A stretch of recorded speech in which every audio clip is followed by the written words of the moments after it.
Here is a very simple pattern in tatting, made using the basic techniques of double stitches, rings, chains, picots, and joins. Each of these motifs are the same pattern, made in different sizes of thread. For this demonstration, I will use size 5 Elisa thread. One of the ways to wind a shuttle is to put the thread through the hole in the post. A large knot can keep it secure.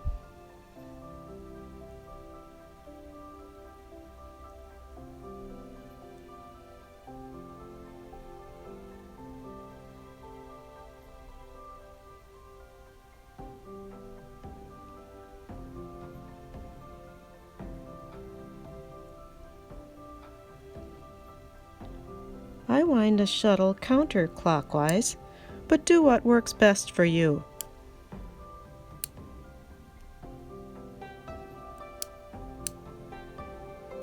For this project, about 1.5 yards on the shuttle will be enough.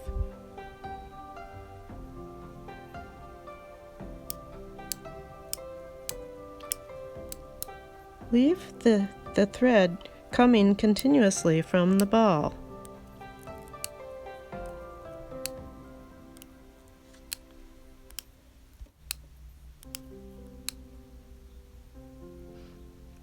To tat a ring, wrap the shuttle thread over your hand and over the finger that will be holding the thread in a pinch. Keep the rest of your fingers away from the pinch to form a working space. To do the first half of a double stitch, go under both threads, then back over and through the loop. Close the hand that's holding the circle of thread slightly to loosen the tension, and at the same time pull the shuttle thread tight to form a straight line. This will flip or transfer the stitch so it is formed from the thread on your hand, and the shuttle thread is the core sliding inside the stitch. Pinch that first half to keep it in place. The second half, leave the shuttle thread hang down, put the shuttle over, then under through the loop. Do the flip or transfer in the same way. Here is a completed double stitch. Beginners new to tatting will need to practice double stitches to develop a muscle memory. Then those stitches will become easy and the world of tatting patterns is ready to be explored.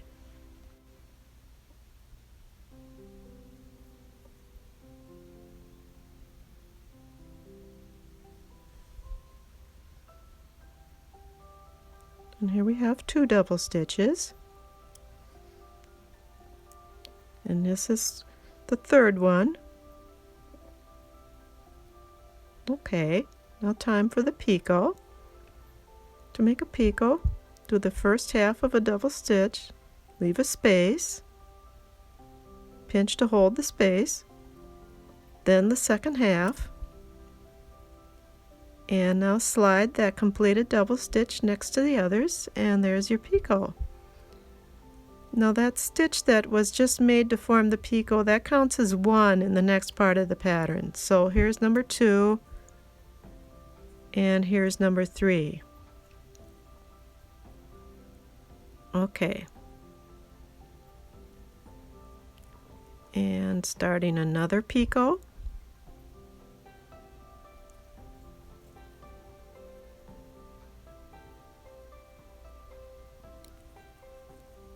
There's 2, 3. When the working circle starts to get too small, pull under your thumb to make it bigger. And from time to time, you'll need to dangle the shuttle to remove the excess twist that builds up in the thread as you work.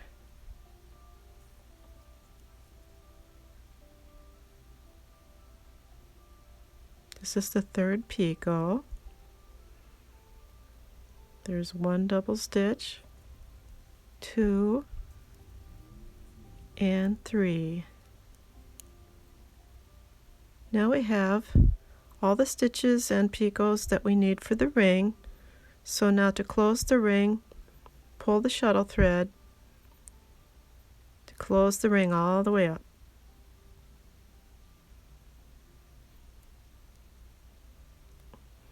There's a tatted ring bearing 3 picots. Now reverse work. We use the ball thread for tatting the chain. For a chain, just put the thread over your hand up to the little finger and around the little finger to hold for tension. Or you could use another finger, whatever works for you. The double stitches are made in exactly the same way.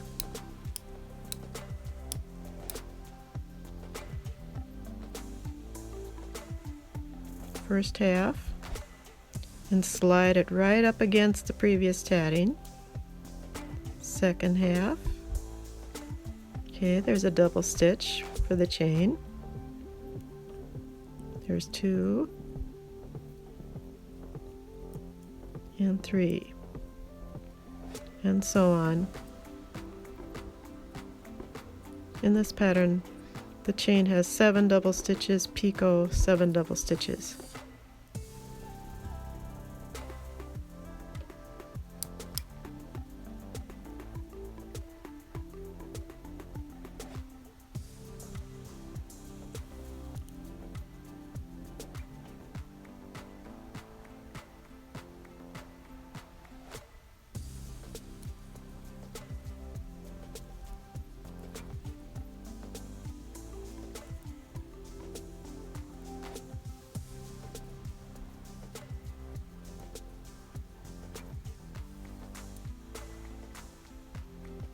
And when you finish tatting the chain, slide the stitches as close together as possible to make a nice firm chain. Then reverse work again. And next we'll tat another ring. Starting the second ring now, using the shuttle thread,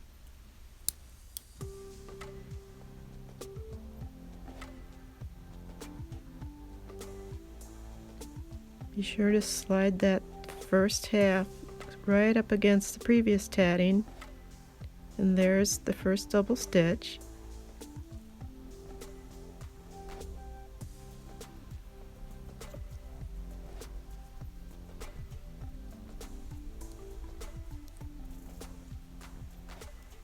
Now we have 3 double stitches of the second ring and are ready to join to the last picot of the first ring.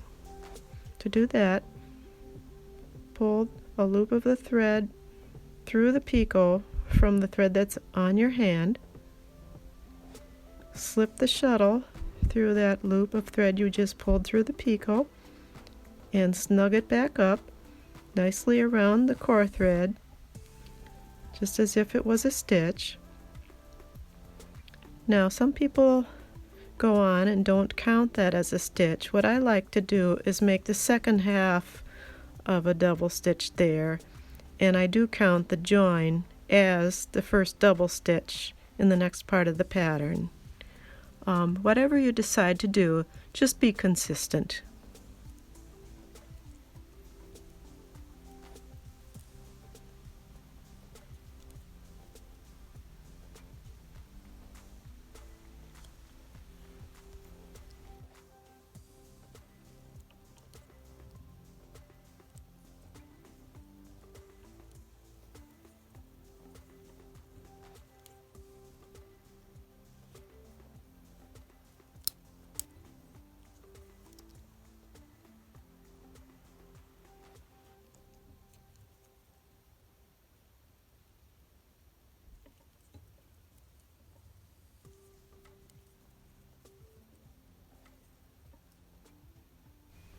So there's the second ring. Close it up.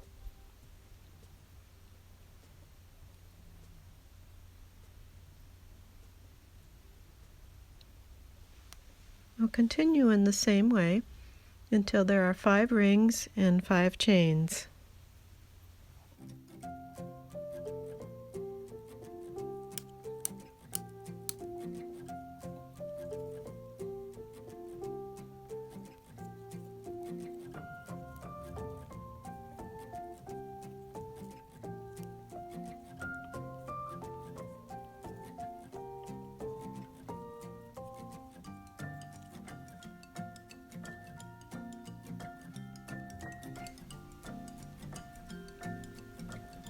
Now it's time to tat the final ring.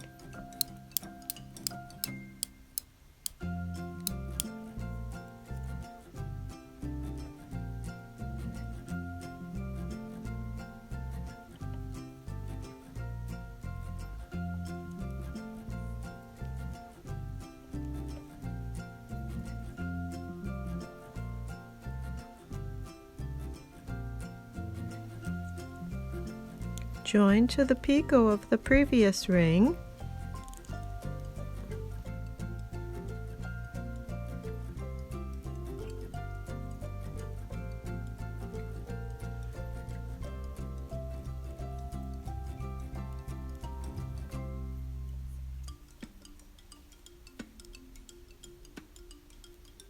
The final join is just like all the others, but instead of a third picot, join to the first picot of the first ring.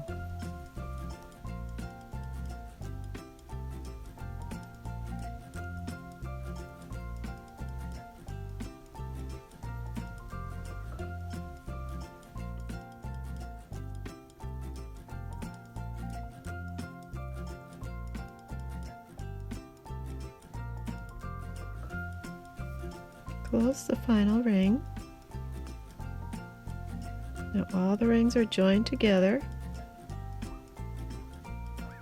Then reverse work and tat the final chain.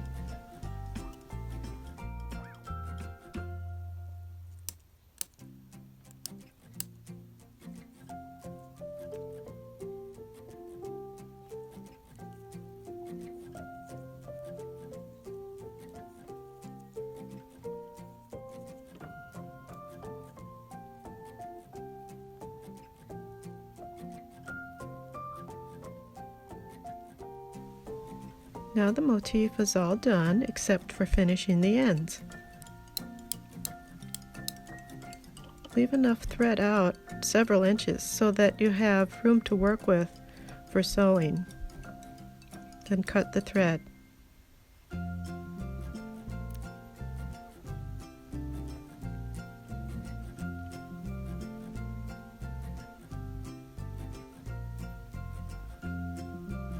Take the tail that's the core thread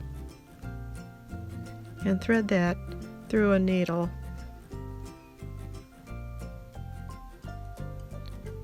By untwisting the thread at the end and flattening it, it will be easier to thread the needle.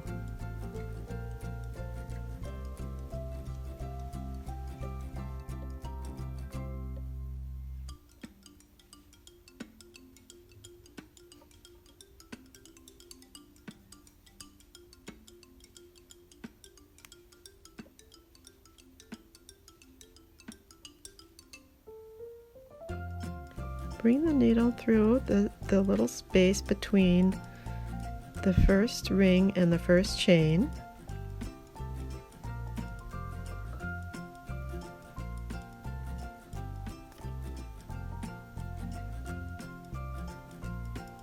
Then tie a double knot.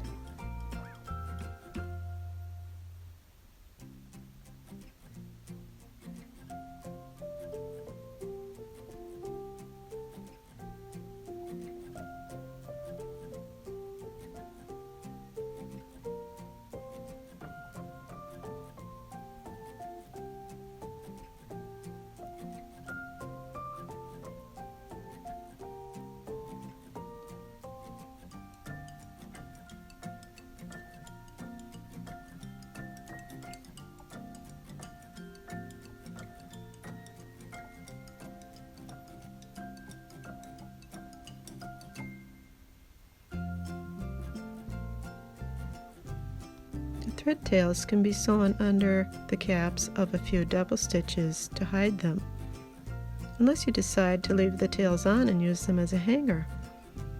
Notice which way the motif hangs. If you want it to hang from a different direction, or if you're going to use the motif for some other type of project, then you'll need to hide the ends.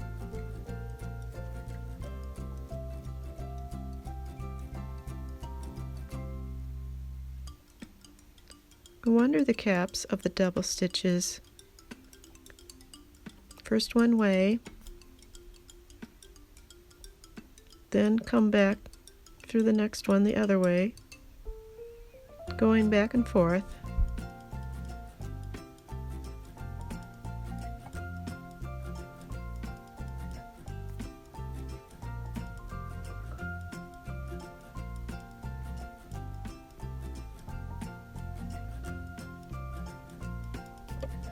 The thread does not need to be pulled super tight until all of the stitching is done.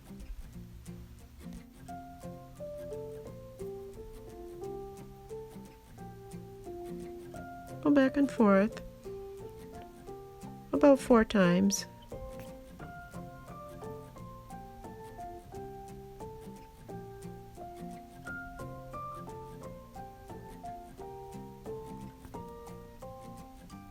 The thread is still visible right now, but hold on to the stitches and pull tightly. You'll feel the thread slide and it buries itself into the stitches.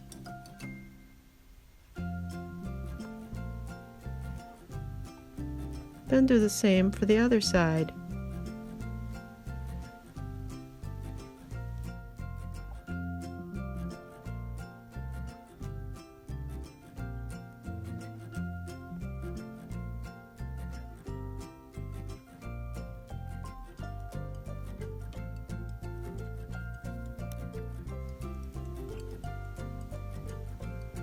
Now use a small sharp scissors and carefully trim off the tails.